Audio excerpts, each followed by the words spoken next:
On our way back from Timaru to Tauranga, we called into the little offshore island Motanau. It's a predator-free island off the east coast of New Zealand, above Christchurch there.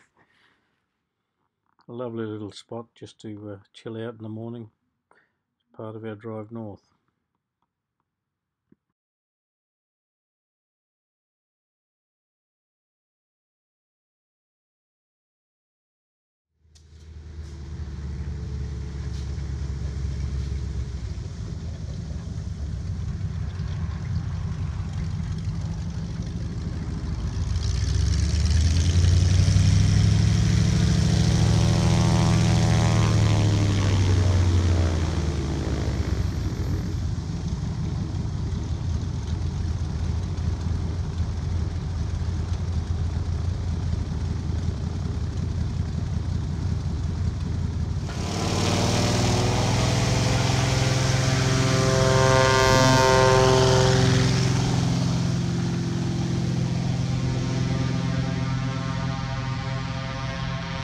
It's a 954 Fletcher. 954, yes? Yeah, the last of the models. I'll just talk to you. Okay.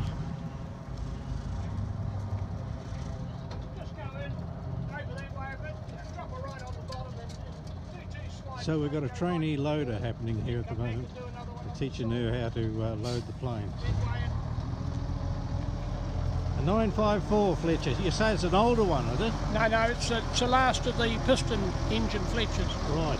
Yeah, the first model was a 950s and then the last of them were 954s. Now I've got a cousin, Ivan Olsen. He used to fly up in the North Island there doing this sort of thing. Do you know Ivan? Yeah, he was on the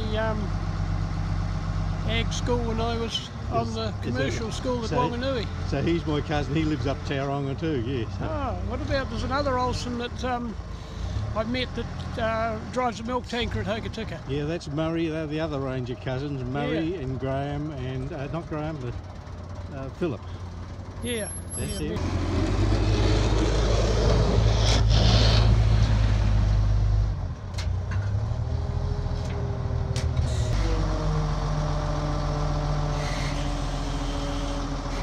How many? 1,200 kgs. No, I just wanted to get you on the video. Thanks for that. Where did you go? Yeah, I started with Peter Rowley in Amberley. Yes. And then did 20 years with Peter. Rowley Aviation. Rowley yeah. Aviation. Peter last lived till he was into his 70s. Yes. Yeah. Ah, So he founded the company. yes. And I stayed with him for 20 years and then Right. started on our own about 1987. I've got Crowley in my head there. Rowley. Yeah, that's You know, you probably have known Martin Cuff. Yes, Martin. Well, he was a neighbour of mine at Canary, yes. And we still see quite a bit of Martin. He's Lovely. So go back to your boyhood doing that early flying with Ivan in there. That would have been fun times, wouldn't it? Yeah, well, after we did our commercial at Wanganui, we had a government-sponsored ag school run by a fellow Beric Delcom, Oh, who yes. was a really terrific instructor. Yes. And anybody he didn't think would make it or wasn't suited, Yes. probably about 1 in 7, he just threw out and Yes. said, no, you're not suited. And Yes. of all those pilots that went through his school, Yeah. I don't think there was anybody that was ever, was killed or anything. Yes. Whereas now they've got lots and lots of instructors Yes. doing it, yeah. Ah, no, Ivan tells Ivan me went stories.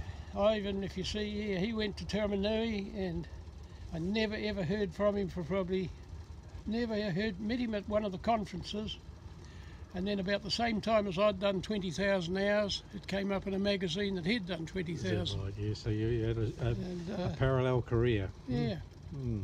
he flew for Wanganui Aero Work, Yes. based up there and just went and saw his friend that was on the ag school with him. There was a fellow Barry McMillan, Yes. and we had a great yarn. Barry McMillan's from Nelson. Lovely. You keep lifelong friends, don't you? Yeah. Yeah, sadly a few of them are disappearing. Here he comes back again. Yep. So I'll get him with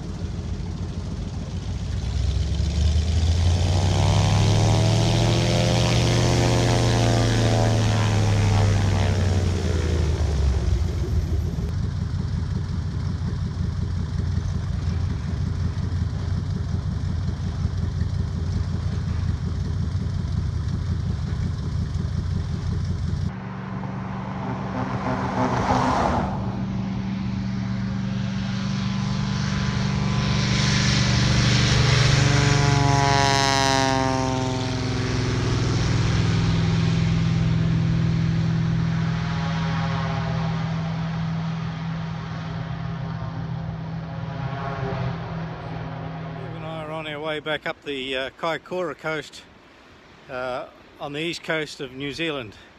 We're going to cross the ferry tonight across Cook Strait.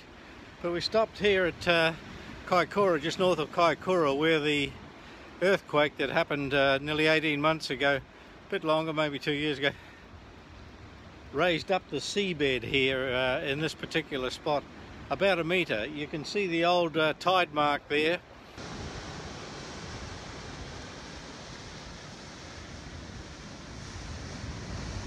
There was photos of paua and crayfish all washed up out of the, left high and dry after the earthquake. Well, they're long gone now. What have you found there, Bev? Well, I saw this up on the Kaikoura beach and I thought that's really strange how the seaweed would dry like that, but no. I don't know what would have left these impressions like that. Sometimes there's round boulders trapped. What do you got there, Bev? I see it's been a boulder and then the rest of the seafloor's solidified around it. But they're laying everywhere. Yeah. There's another one here too. So the green mark there would have always been underwater, just those few rocks over there that would have been sticking up at top of the tide. So it's about a metre, metre and a half it's risen up here. What do you make of it, Tui? Unusual, isn't it? Yeah.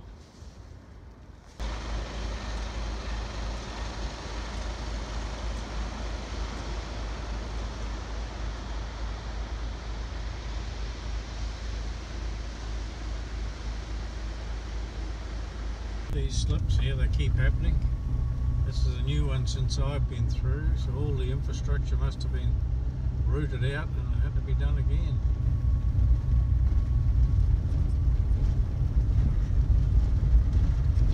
It's just loose, soft mud that keeps on coming off that hill up there.